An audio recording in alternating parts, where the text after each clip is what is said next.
পুলিশকে যে স্টেটমেন্ট দেওয়া হয় সেই স্টেটমেন্টে বলা হয় যে সময়টা অ্যাক্সিডেন্ট হয়েছিল সেই সময়টা ক্ষিতিশ বাবু পুরীতে জগন্নাথ দেবের দর্শনে গিয়েছিলেন। তাই তো লেখা আছে। না, জগন্নাথ দেবের দর্শনে উনি যে ট্রেনে গিয়েছিলেন, মানে উনি যে ট্রেনের কথা বলেছেন, তা ছাড়ে সকাল 6:10 আর পৌঁছয় ঠিক 11:20। অথচ হোটেলের রেজিস্টারে ওনার নামটা যেখানে এন্ট্রি করা আছে, আমি খবর নিয়ে দেখেছি উনি পৌঁছেছিলেন প্রায় 8:30। তাহলে এই মাঝখানের সময়টা ক্ষিতিশ বাবু কোথায় ছিলেন? কিন্তু হোটেলের অ্যারাইভাল টাইম ছিল ঠিক রাত 8:45। তাহলে ক্ষিতিশ বাবু এই মাঝখানের সময়টা কি করছিলেন, কোথায় ছিলেন? কি বলছেন কি আপনি?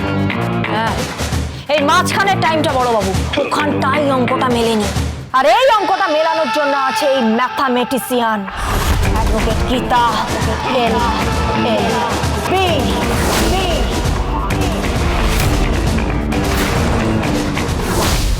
আপনি চিন্তা করবেন না, ও কিচ্ছু করতে পারবেন না, ও কিচ্ছু করতে পারবেন না আপনার, তাই কোনো প্রমাণ নেই। কিন্তু ও যেভাবে থ্রেট করছে আমার পরিবারকে, আমার তো টেনশন হচ্ছে। আমার বাড়িতে পৌঁছে গেছিল, আমার বাড়িতে পৌঁছে আমাকে রীতিমতো জেরা করছিল। এটা কিন্তু ওর এখতিয়ারের মধ্যে পড়ে না, তার সত্ত্বেও ও আমাকে জেরা করছিল। সবে মাত্র তো 2 দিন হয়েছে প্র্যাকটিস শুরু করেছে। ক্রিমিনাল লয়ার তো, তাই না? ওই অগ্নিজিৎ মুখার্জির পুত্রবধূ বলে ও ধরাকে সরাজ্ঞান করছে। আপনি কেন এত ভাবছেন? ও কিচ্ছু করতে পারবে না আপনার, কিচ্ছু করতে পারবে না। আমি তো আছি, আর আছেন। আমিও প্রস্তুত।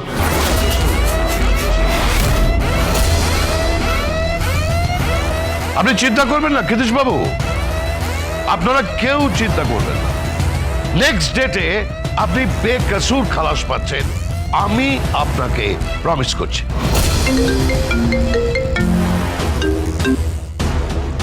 হ্যালো, কে বলছেন? অ্যাডভোকেট গীতা LLB বলছি। মাই ডিয়ার শ্বশুর মশাই,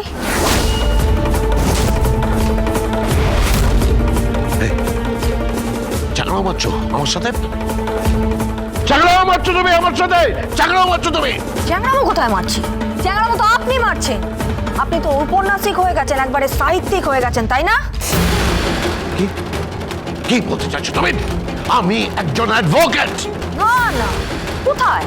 ওসব তো আপনি কবেই ছেড়ে দিয়েছেন। এখন তো আপনি গল্প লিখছেন, গল্প।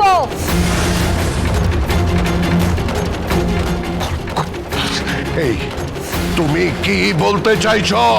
কিছুই নয়, দুটো পয়েন্ট শুধুমাত্র আপনার মাথায় ঢুকিয়ে দেওয়ার চেষ্টা করছি। কি পয়েন্ট? Legal point. রহস্য একটু আছে, কিন্তু সেটা আপনারা ছেড়ে গেছেন। একটা গোদা কেস লড়তে চলে এসেছেন, অত সহজ নয়।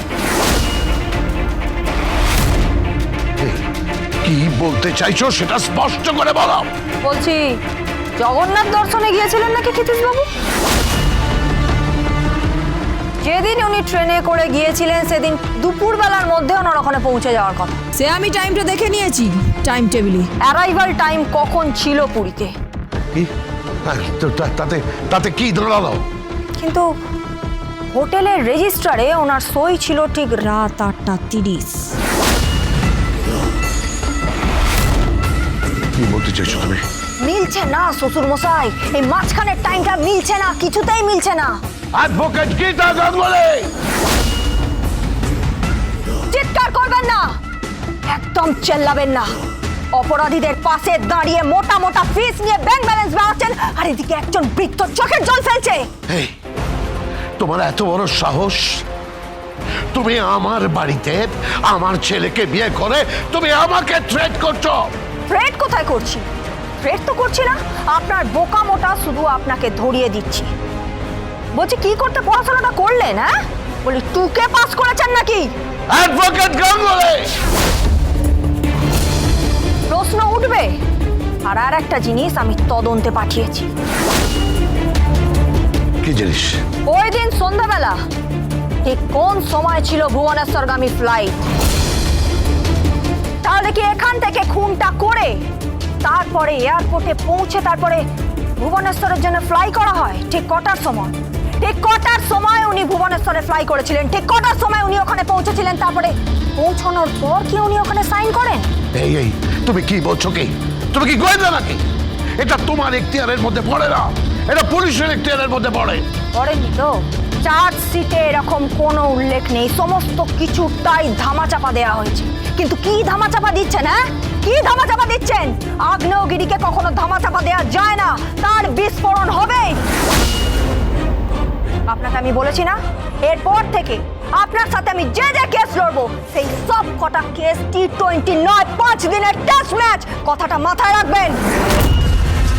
আর নেক্সট ডেটে আপনার ওই ক্ষিতীশ বাবু আর তার ওই কুলটুচি আছে না, দোয়েল দত্ত তার প্রেমিকা, তাদেরকে আপনি বেকসুর খালাস করতে পারবেন না মাই ডিয়ার শ্বশুর মশাই। তুমি ঘরে থেকে তুমি আমার সঙ্গে লড়াই করার চেষ্টা করছো। আপনার ওই ডিভোর্স পেপারে আমি সাইন করে দিয়েছি, তাই না? আর কিসের ঘর, কিসের বাহির? হ্যাঁ, কে কার? কেউ কারণ না, সবটাই মায়া শ্বশুর মশাই, সবটাই মায়া। ফোনটা রাখছি, আর আপনি প্রস্তুত থাকুন নেক্সট কেসে হারার জন্য। আর আপনার ওই মাথায় যে চলমান ইনস্টিটিউশনের মুকুটটা আছে না, ওটা আমি খুলে নেব, নিয়ে আমি নিজের মাথায় পরবো।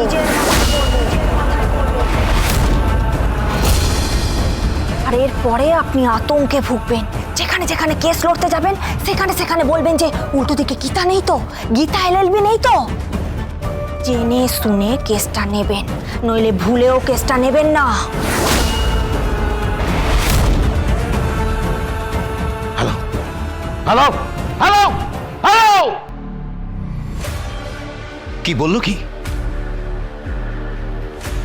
কি বললো স্যার? স্যার কি হয়েছে কি স্যার? আরে মেয়েটা তো ওকালতির সঙ্গে সঙ্গে তদন্ত শুরু করে দিয়েছে। আরে মেয়েটা অত্যন্ত চতুর, ধূর্ত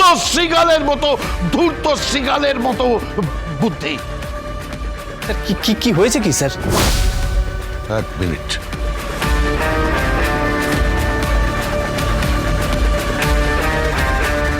আপনি কি ভুল স্টেটমেন্ট দিয়েছিলেন? আমি কি স্টেটমেন্ট দিয়েছি ভুলে যান। আমি আপনাকে প্রায় 50 লক্ষ টাকা দিয়েছি, সেটা মাথায় রাখুন। নেক্সট ডেটে যাতে আমি বেকসুর খালাস পাই।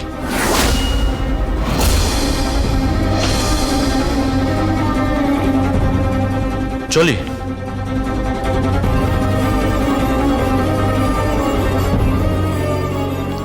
কি হয়েছে কি? Any problem? আরে মেয়েটা তো কেসটা প্রায় জিতেই নিচ্ছে কোর্টে পৌঁছানোর আগে। কেন? চার্জশিটে যা লিখছে আর ও যা বলছে দুটো আলাদা। আপনি কি ভেবেছিলেন আপনি কোনো সাত্ত্বিক মানুষের, কোনো ভগবান অন্ত প্রাণ সৎ মানুষের কেস লড়ছেন? উনি তো বলে গেল যে আপনাকে 50 লক্ষ টাকা দিয়েছে। এখন কেসটা জেতানোর দায়িত্ব আপনার। চলি। ট্রেনে যায়নি ক্ষিতীশ। কি বলছেন কি স্যার? অ্যাকর্ডিং টু গীতা ও ফ্লাইটে গেছে, পরে ভুবনেশ্বর ফ্লাইটে, তারপর ওখান থেকে কারে ম্যাক্সিমাম 1 ঘন্টা। ও মাই গড, এই মেয়েটা তো মারাত্মক ক্লেভার এবং ভীষণ ভালো লয়ার।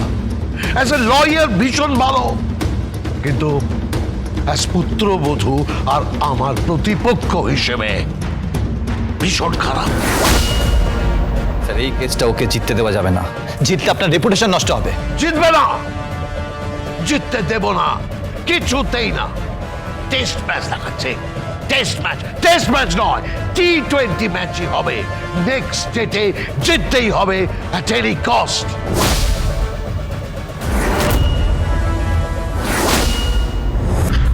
এসব কোর্ট কাচারি হিয়ারিং তারিখ এসব নিয়ে তো ল্যাজে গোবর হচ্ছি আমি।